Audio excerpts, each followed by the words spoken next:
Hello guys, আজকে বলবো যে অনেকে কি করে যে ইন্দুর ওষুধ নিয়ে সেটা বাড়ি কোনার মধ্যে ওষুধ দিয়ে রাখে, চালের মধ্যে ওষুধ মিশিয়ে রাখে।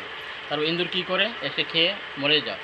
আমি বলবো আমরা যেমন আমার যেমন প্রাণ আছে, কারো মধ্যে প্রাণ আছে।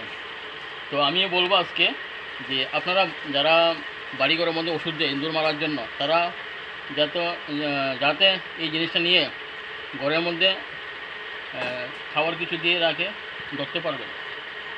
তো ইন্দুর হচ্ছে গণেশ। আপনারা গণেশকে মারবেন না, গণেশকে বাঁচাবেন। আমরা যেমন প্রাণ আছে তাদেরও প্রাণ আছে। আপনারা এইগুলো ইউজ করবেন, ইউজ করার পরে আপনারা বিভিন্ন অন্য জায়গাতে ছেড়ে দিবেন, মারবেন না। তো আমি বলবো আপনাদের সবাইকে যে আটক দোকানে পাওয়া যায়, আপনারা নিয়ে যেতে পারেন। আই মজিদ ব্রাটিস অন্তু বাজার বলে সবাই চিনে।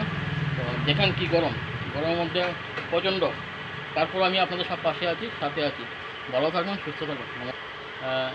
হ্যালো গাইস, এটা পাওয়া যায় বিবেকানন্দ শ্রেণী আর্টওয়ার্ক, অম্পিনগর। আপনারা সবসময় এসে নিয়ে যাবেন। Thank you.